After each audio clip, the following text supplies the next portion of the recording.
CC Cycle 1, Week 2, the scripture memory from Exodus chapter 20. This is the second part of verse 2.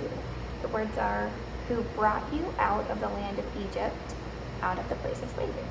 So you're going to take your non-dominant hand, like this, and your dominant hand is going to grab it and pull it forward. Okay, so say, who brought you out. And then up for land, you're going to take open 5 hands and go around like this, the land of Egypt, dominant hand, X hand shape on your forehead, like this.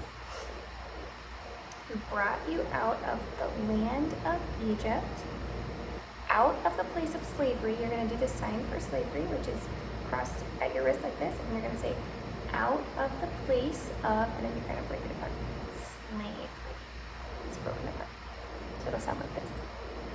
God who brought you out of the land of Egypt, out of the place of slavery.